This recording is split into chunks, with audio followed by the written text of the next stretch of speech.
Сьогодні говоримо про тему, яка вже деякий час розгойдує новини й дипломатію навколо Арктики. Гренландія виглядає як далека холодна пляма на мапі, але ставки там дуже гарячі. Безпека, гроші, доступ і ресурси. У цій історії є багато людського.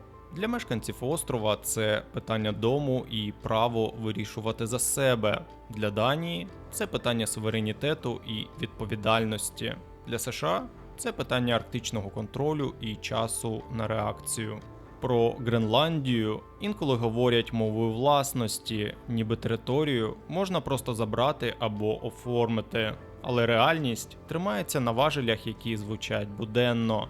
Військова база і радар, щорічні гроші в бюджеті, ліцензії на надра, судові позови і торговельний тиск. Готуйте каву та смаколики. Далі розкладемо по полочках, хто чого хоче, чому саме зараз, чи були претензії на Гренландію раніше і що саме робить цей острів таким цінним.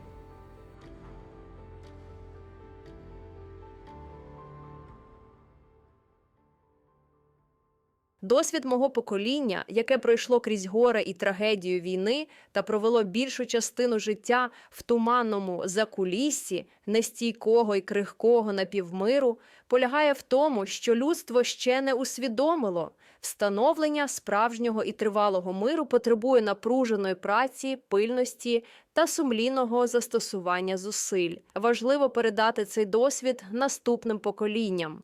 Промова Курта Вальдгайма під час прийняття почесного ступеня в Католицькому університеті Америки 11 травня 1974 року. Почнемо з простого. Гарячі розмови про Гренландію не народились у 2026 році. Вони вже були. Не в головах адміністрації Трампа, телевізійних студіях чи Твіттері, а з прапором на узбережжі, королівською прокламацією і судом у Гаазі. Гренландія ніколи не була порожнім льодом. Там століттями жили інуїти. Європейці приходили хвилями, спершу як місіонери і торговці, потім як адміністратори з монополією, а далі як держави, які вміють робити кордони з ліній на карті. Наприкінці 10 століття туди прийшли скандинавські поселенці з Ісландії. У джерелах часто згадують Еріка Рудого як людину, з якою пов'язують початок цих поселень. Данія і Норвегія пізніше не раз сперечалися, чия історична присутність на острові старіша. І цей аргумент регулярно з'являвся в політичних і правових дискусіях. У 1721 році на острів приходить дансько-норвезька експедиція на чолі з Гансом Егеде. Європейська присутність цього моменту стає постійною, бо це не разовий візит. На місці створюють церковний осередок і торговий пункт. Під них організовують регулярне постачання кораблями, а далі вибудовують систему поселень і управління узбережжям. Від 1721 року ця присутність уже не обривається і триває понад 300 років донині. На західному узбережжі у 1728 році закріплюється головний опорний пункт, нинішня столиця Гренландії – Нуук, тоді її називали Готхоп. За кілька десятиліть Данія переходить від окремих пунктів на узбережжі до системи контролю. У 1774 році вона створює Королівську гренландську торгову службу Den Kongelige Grenlandske Handel, скорочено КГХ. По суті, КГХ отримує торгівельну монополію в Гренландії. Це означає просту річ – держава через одну структуру контролює постачання, закупівлю місцевої продукції і правила, за якими іноземці можуть торгувати та заходити на узбережжя. Назва звучить мирно, але сенс жорсткий. Через торгівлю вибудовується управління. Після поразки в наполеонівських війнах Данія підписує договір у місті Кіль, за яким віддає Норвегію Швеції. Але Гренландія не переходить разом із Норвегією і лишається під Данією. Потім Данія не раз посилається саме на цей пункт, коли пояснює, чому вважає Гренландію разом з іншими північноатлантичними володіннями своєю територією. По завершенню Першої світової війни в Європі заново узгоджують кордони і права на території. Це зачіпає і Арктику, особливо східне узбережжя Гренландії. Данія шукає шляхи закріпити всю Гренландію під одним режимом управління і доступу, а не лише ті ділянки, де є постійні данські пости. В липні 1919 року у Крістіанії, так тоді офіційно називали Осло, данський посланник Крак приходить на зустріч до міністра закордонних справ Норвегії Нільса Іглена. Це робоча дипломатична розмова, без публіки і прес-конференцій. У цій розмові Іглен говорить, що Норвегія не буде заперечувати проти данських планів оформити суверенітет над усією Гренландією. Іглен робить службовий запис зустрічі. Пізніше цей запис стає одним із ключових документів у справі про Східну Гренландію. А у матеріалах суду зазначено, що ані точність цього запису, ані точність його перекладу не оскаржували. У 1921 році Данія вводить дозвільний режим доступу до гренландського узбережжя і розсилає повідомлення іншим державам. Для Норвегії це болісно, бо її промислові групи працюють на східному узбережжі давно, а данської адміністрації там небагато. Переписка і переговори тягнуться кілька років, і 1924-го закінчується конвенцією про Східну Гренландію. Вона описує зону дії і дозволяє норвежцям у цій зоні заходити судами, висаджуватися, зимувати, полювати і рибалити, а також ставити житло, склади і метеостанції на північ від лінії приблизно 60 градусів 27 хвилин північної широти.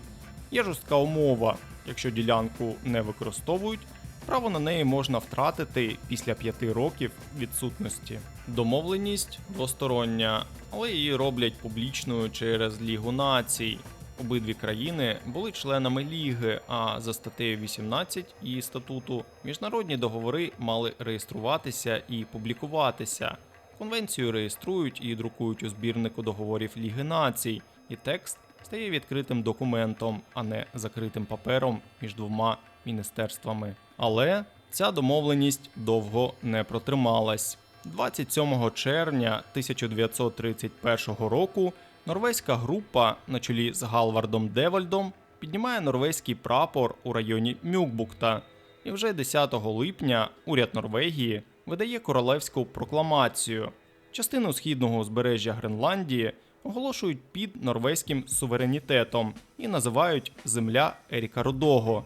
У документі фіксують межі території через географічні орієнтири і широти. Норвегія обґрунтовує цей крок так: ділянка не перебувала під ефективним управлінням Данії, тому її можна зайняти.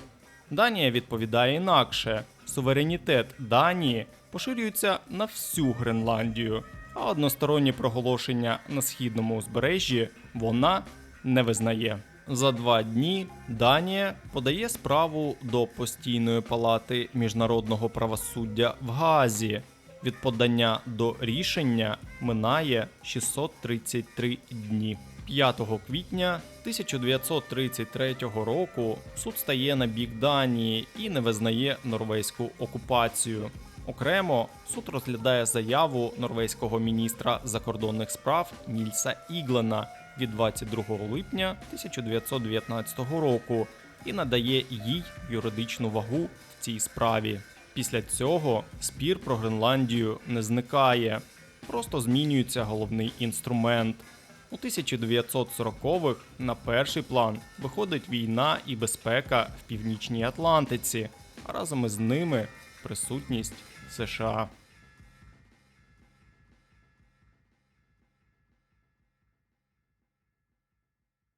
Мир – це щось складне, справді дуже складне, але він можливий, і це обов'язок.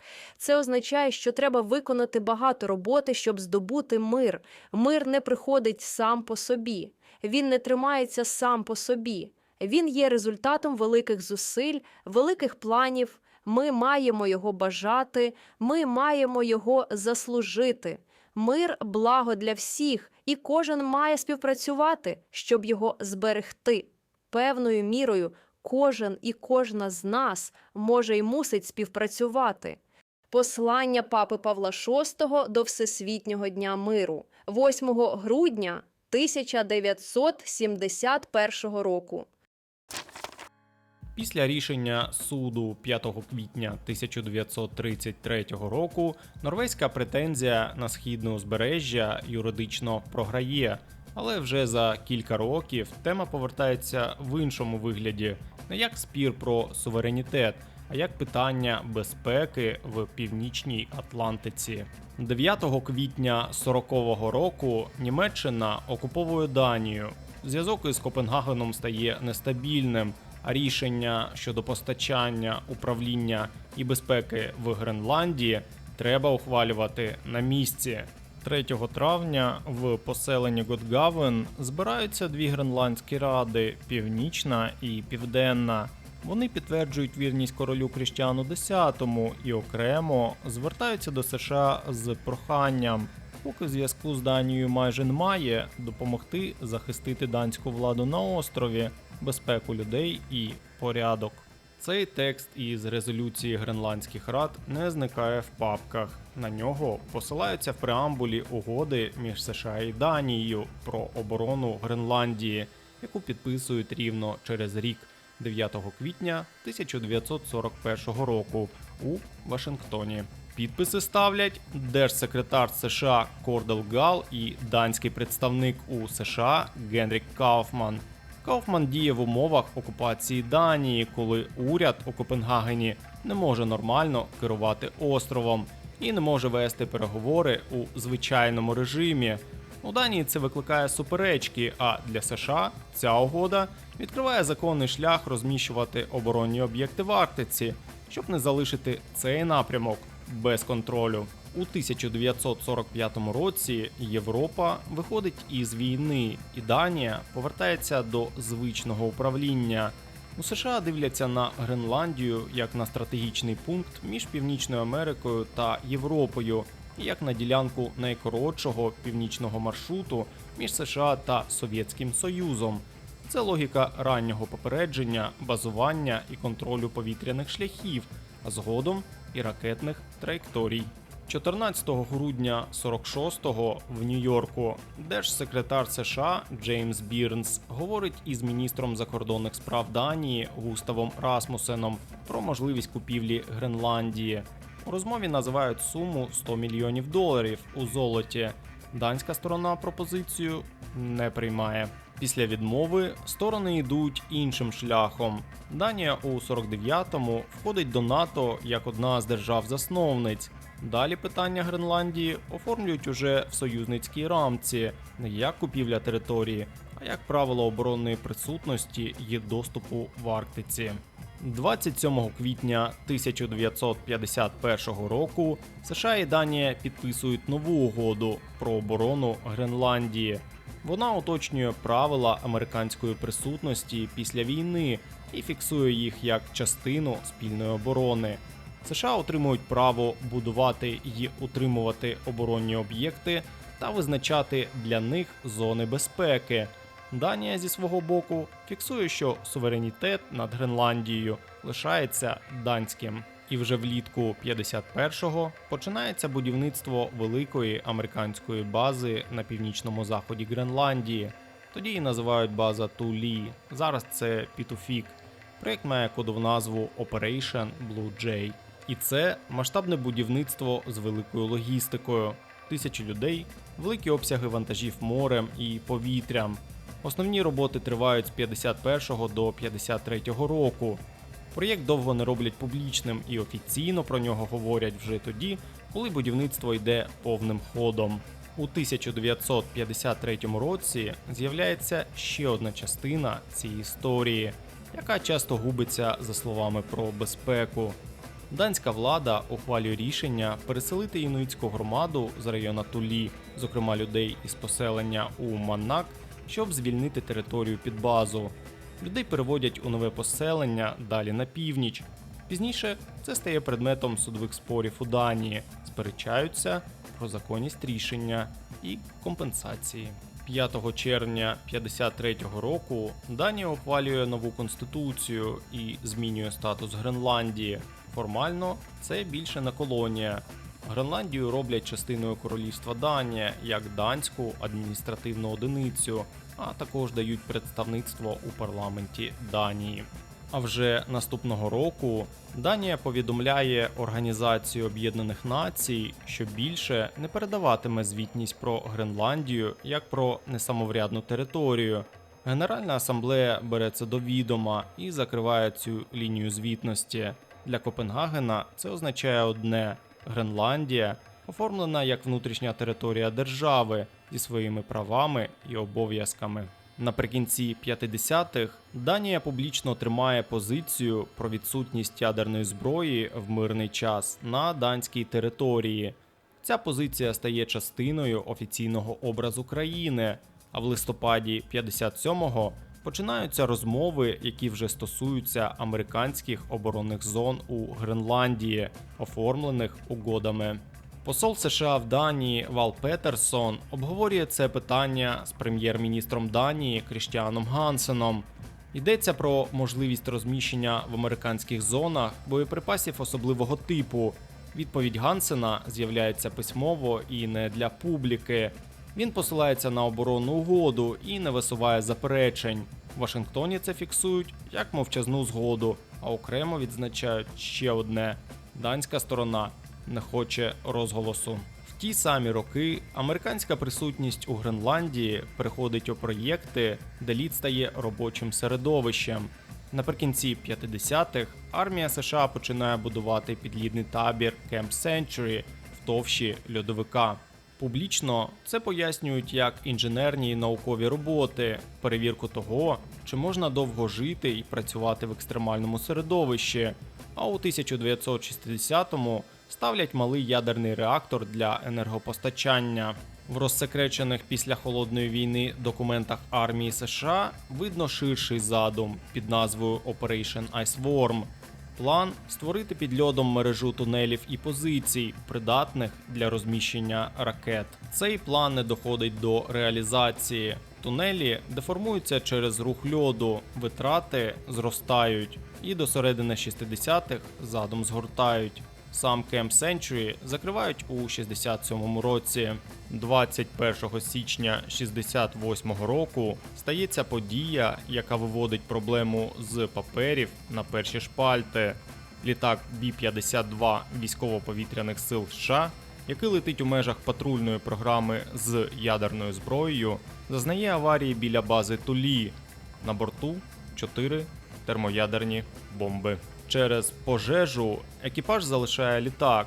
Один член екіпажу гине під час виходу, а сам літак падає на морську кригу неподалік бази. Ядерного вибуху немає, але спрацьовують звичайні заряди. І це розносить радіоактивні матеріали по льоду і снігу в районі падіння. США і Данія запускають спільну операцію з прибирання під назвою Operation Crested Ice. Роботи тривають місяцями до вересня 68-го року. Збирають заражений лід і уламки, пакують у контейнери та вивозять морем. Після цього в Данії починаються політичні і юридичні наслідки, питання про сумісність без'ядерної лінії з реальними режимами в Гренландії, а також питання про ризики і відповідальність для людей, які жили і працювали поруч із базою. В 1970-х у Гренландії посилюється запит на власні рішення. В Данії це оформлюють законом про домашнє самоврядування. Його ухвалює данський парламент 29 листопада 1978 року, а 17 січня 1979 в Гренландії проводять референдум. Більшість підтримує самоврядування. І вже 1 травня воно набирає чинності. З'являються місцевий парламент і уряд, які беруть на себе внутрішні сфери на кшталт освіти, охорони здоров'я, рибальства та навколишнього середовища. Оборона і зовнішня політика лишаються в Копенгагені. Після цього фокус зміщується на те, хто контролює економіку і доходи. Найшвидше це видно на прикладі рибальства, коли Данія в 1973 році входить до європейських співтовариств. Гренландія входить разом із Данією, а з появою самоврядування острів отримує важелі впливу і починає ними користуватися. На початку 80-х Гренландія навіть вийшла з європейських співтовариств, бо хотіла сама контролювати рибальство, квоти, доступ до вод і продаж риби. В 2000-х Гренландія робить другий великий крок у бік місцевого контролю. Після референдуму Данія ухвалює закон про самоврядування. Цей закон важливий з двох причин. Перша, він описує легальну дорогу до можливої незалежності. Рішення має народитися в Гренландії на референдумі. Далі переговори з Данією і потім затвердження через парламенти. Друга – ресурси. Гренландія отримує ширші повноваження щодо надр. Ліцензії, правила видобутку і значна частина доходів стають темою місцевих рішень, а не лише Копенгагена. У надрах Гренландії є також критична сировина. Рідкісноземельні елементи, графіт, цинк, літій та інші мінерали, які потрібні для батарей, електроніки і оборонки. За оцінками данських геологів, у Гренландії присутні 25 із 34 критичних видів сировини, які ЄС вважає стратегічними. Але частина проєктів упирається в політику і ризики. Зокрема, після заборони ліцензій з ураном у 2021 році. Паралельно США, Данія і уряд Гренландії погоджують модернізацію радара на базі Туллі під потреби американської протиракетної оборони. Формула така.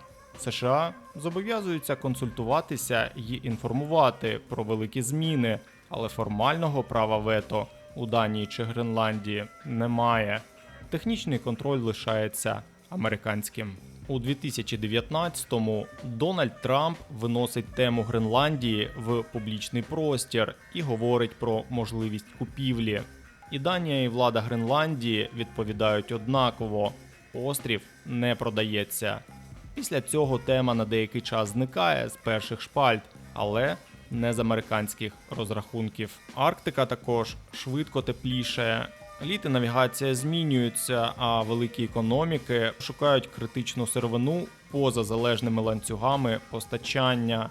На цьому тлі Гренландія стає одночасно і військовою точкою, і потенційним складом стратегічних матеріалів. Наприкінці 2025-го Трамп повертається до неї вже через аргумент національної безпеки і додає практичний крок. Оголошує про спеціального посланця по цьому напрямку. Відповідь Копенгагена і наука знову та сама. Про продаж не йдеться мова. А у 2026-му на форумі в Давосі тема знову спливає. Тепер уже в зв'язці з економічним тиском. Трамп публічно натякає на мита і пов'язує це з розмовою з генсеком НАТО Марком Рютте. Рютте відповідає: йшлося про безпеку в Арктиці, а суверенітет Гренландії не обговорювали. Данія окремо підкреслює, НАТО не може вести переговори про статус Гренландії замість Данії та самоврядування острова. Тож Арктика лишається в порядку денному доти, доки вона прописана в американських документах як частина національної безпеки. Космічна база Пітуфік у Гренландії виконує завдання попередження про ракетний напад, протиракетної оборони і спостереження за космосом. А космічні сили США, створені в 2019 році, ведуть саме цей напрямок. А далі все повторюється за однаковою логікою. Поки працює інфраструктура і діють формальні задачі безпеки, тема Гренландії регулярно повертається в заяви, переговори і публічні конфлікти.